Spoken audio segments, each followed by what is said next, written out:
Welcome back. Everyone, before we get started, I want you to remember this.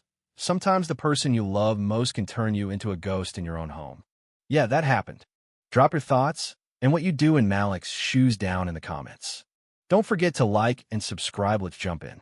Malik always tried to believe the best about Tiffany, even when the signs piled up like how she'd sleep until noon on weekends, glued to her phone, laughing at jokes he never heard, or the way she'd look at him, eyes flickering between boredom and this icy kind of contempt, as if he was something she'd outgrown. It was strange when they first got together. Her family loved him probably because he was the one fixing their cars, mowing lawns for free, always showing up with a smile. Now, they barely called. His friends? They stopped inviting him out too. He was always working, always busy trying to be what everyone needed, but lately, it just felt like he was invisible, floating from room to room, picking up after people who didn't even notice. Still, he kept going because that's how he was built. Work, provide, repeat.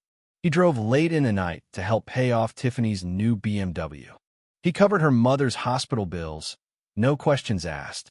When their son, Andre, needed braces, Malik sold off his prized comic collection, his last link to his simpler time. The party was Tiffany's idea, huge bash to celebrate her making senior partner, the youngest black woman at the firm. Malik was proud, genuinely.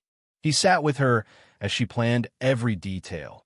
The rooftop venue in Buckhead, the caterers, the fancy signature drinks, even the string quartet. She sparkled talking about it, and Malik just crunched the numbers, quietly picking up the tab.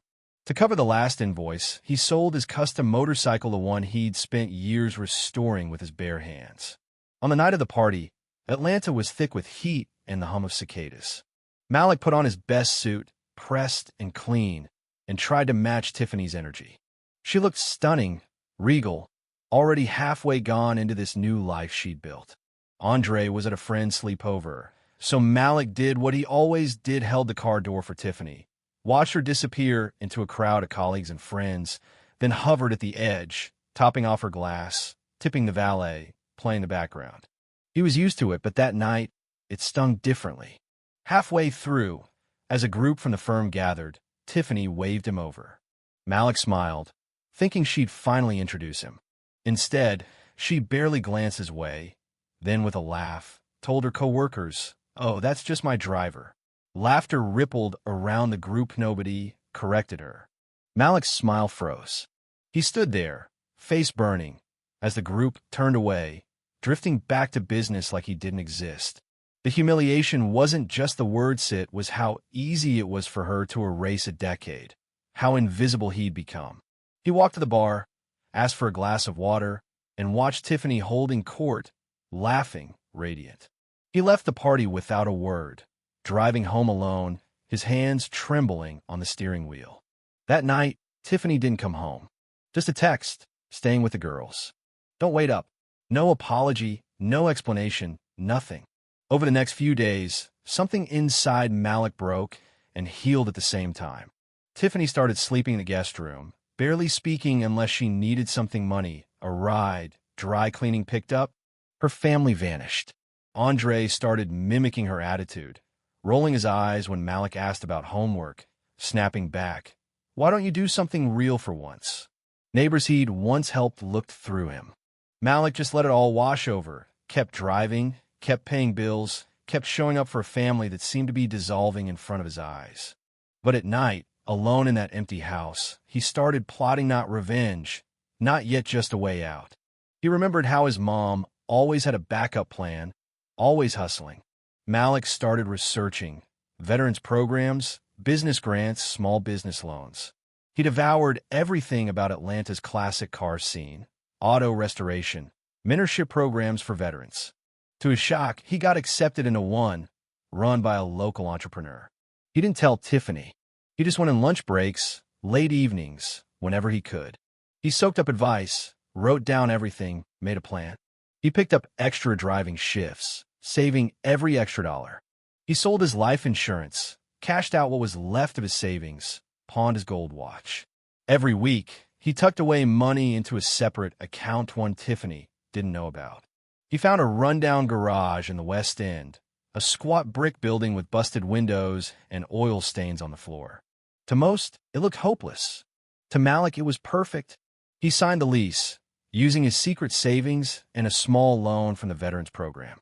He called it Iron Legacy Customs, a nod to his mom, to Detroit, to all the rough edges that made him who he was. For months, he juggled driving, fixing, learning, hustling. Business was slow, but word spread. Malik did honest work, treated folks with respect. He rebuilt Classica 67 Impala, a 72 Bronco, even a rare old Cadillac from a retired Falcons player. No fanfare, just slow, steady growth. By year's end, Malik had a wait list, hired 2 more mechanics, both veterans. Iron Legacy became profitable, then comfortable. Malik stopped coming home late. Actually, he stopped coming home much at all, and Tiffany barely noticed. She was busy chasing the next win, next party, next networking event.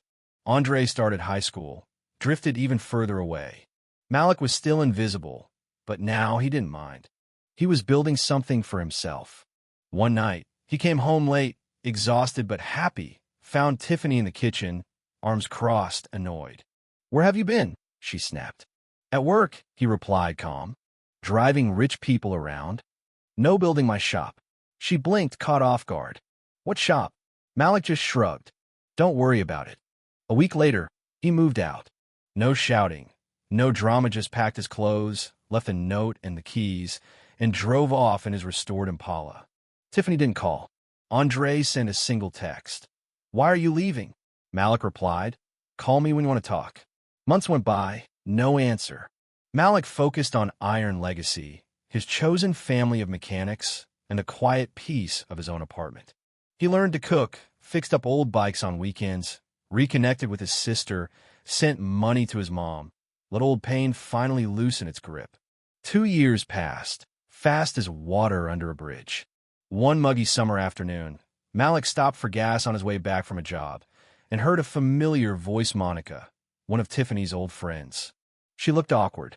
"Hey, Malik." "Long time." She hesitated. "You hear about Tiffany?"